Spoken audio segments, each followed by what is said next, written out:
शनिवार को Hindenburg research ने सेबी चीफ माधवीपुरी बुच और उनके पति धवल बुच पर जो आरोप लगाए, उसके बाद से देश की राजनीति गरमाई हुई है, क्योंकि आरोप ऐसी संस्था के प्रमुख पर लगे जिसका काम ही देश के करोड़ों निवेशकों के हितों की रक्षा करना है। हिंडनबर्ग रिसर्च की तरफ से आरोप लगाया गया कि सेबी चीफ का अडानी ग्रुप के साथ कारोबारी संबंध है और रिपोर्ट में दावा किया गया कि सेबी चीफ और उनके पति के अडानी ग्रुप के कुछ कंपनियों में निवेश हुई है। इन आरोपों के बाद अडानी ग्रुप और माधवीपुरी बुच की तरफ से बयान जारी कर आरोपों को गलत बताया गया।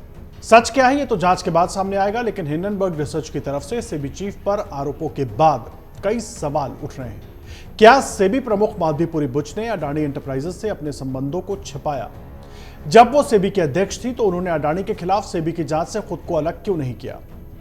क्या उन्होंने पूरी तरह उस फंड में अपने निवेश का खुलासा किया था जिसमें पिछले सालों में अडानी ग्रुप की कंपनियों के शेयरों की कीमतें बढ़ाई गई थी? ये तमाम ऐसे सवाल हैं जिनके जवाब ढूंढे जाने चाहिए।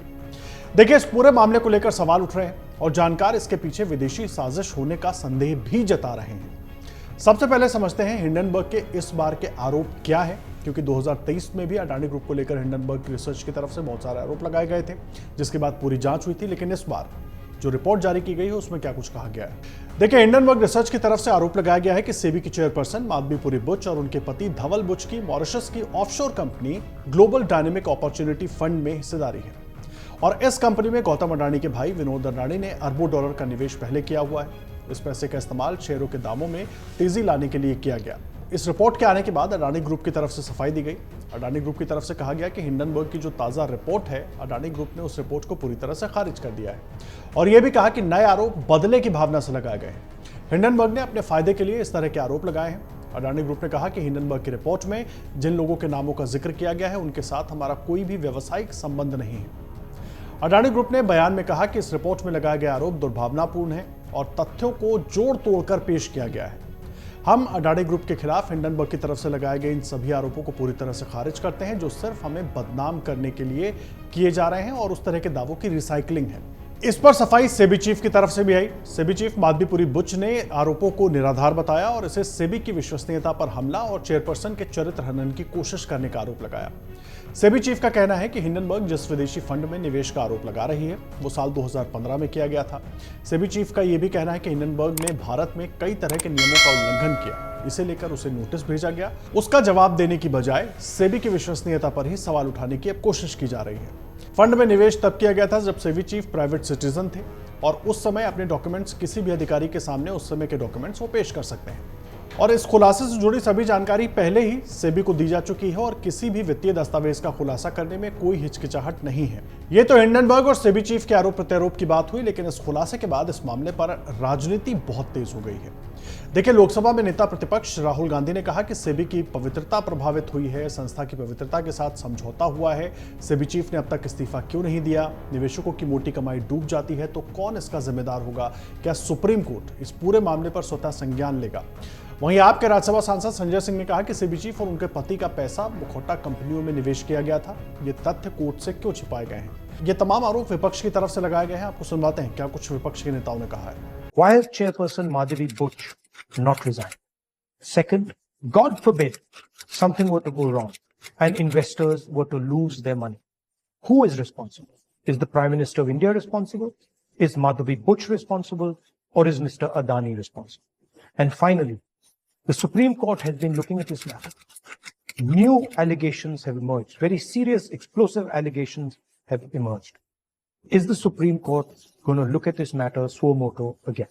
वहीं बीजेपी ने हिंडनबर्ग की रिपोर्ट को खारिज किया है और सीधे सीधे इसे देश में अराजकता फैलाने वाली टूलकिट बताया है। आपको सुनवाते हैं बीजेपी नेता रविशंकर प्रसाद ने क्या कहा। हिंडनबर्ग में किसका इन्वेस्टमेंट है? आपको मालूम है? जॉर्ज सोरोस का।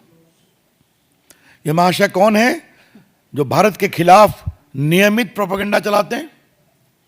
इंडिया डेमोक्रेसी नहीं है, इंडिया सेफ नहीं है, वगैरह वगैरह। और इस हद तक है कि मोदी के पूरे सत्ता को बदलना चाहिए, आह्वान किया था जनता से। ये वहां मेन इन्वेस्टर है।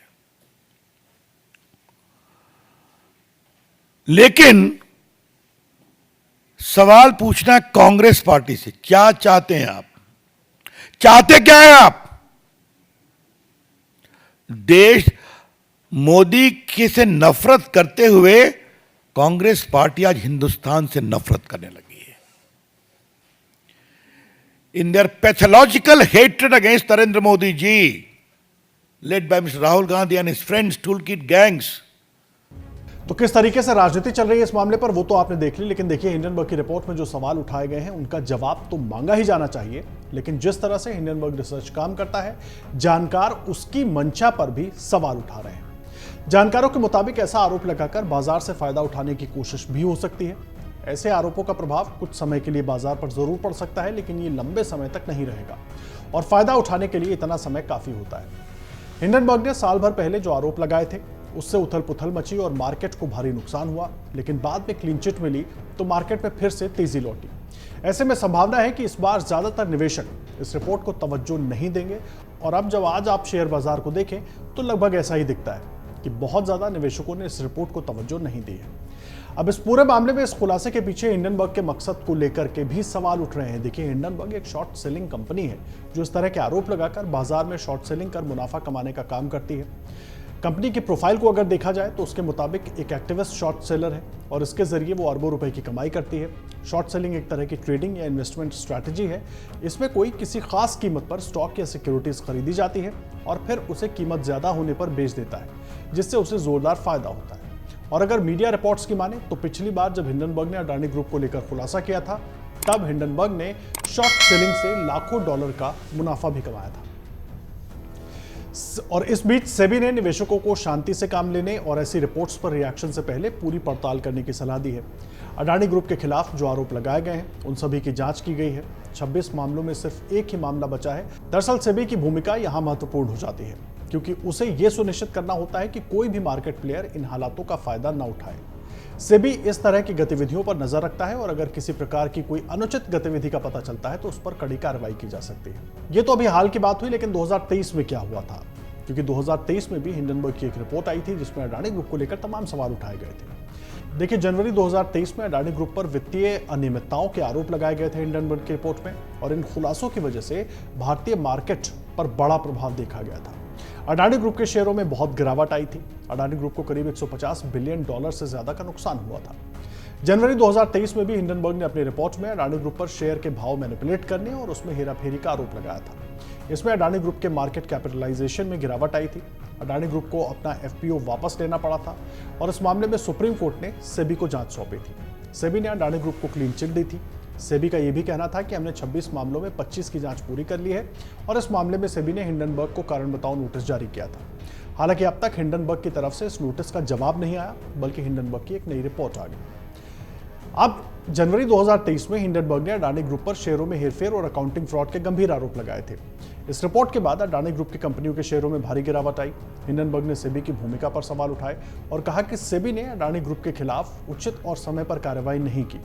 यह भी आरोप लगाया गया कि सेबी अडानी ग्रुप की कथित वित्तीय अनियमितताओं की निगरानी और जांच में विफल रहा है. देखिए, सेबी भारतीय शेयर बाजार की एक नियामक संस्था है और उस पर अगर ऐसे आरोप लगे तो उसकी निष्पक्षता और कार्यप्रणाली पर सवाल उठने लगते हैं. सेबी पर यह जिम्मेदारी होती है कि वो बाजार में ट्रांसपेरेंसी रखे, निष्पक्षता बनाए रखे. लेकिन हिंडनबर्ग के आरोपों के बाद अब यह नया विवाद खड़ा हो गया है और इस मुद्दे ने राजनीति की दुनिया में भी हलचल मचा दी. अगर आप ये वीडियो YouTube पर देख रहे हैं तो हमारे चैनल को सब्सक्राइब करें और बेल आइकन को दबाना ना भूलें. अगर आप Facebook पर ये वीडियो देख रहे हैं तो हमारे पेज को लाइक करें.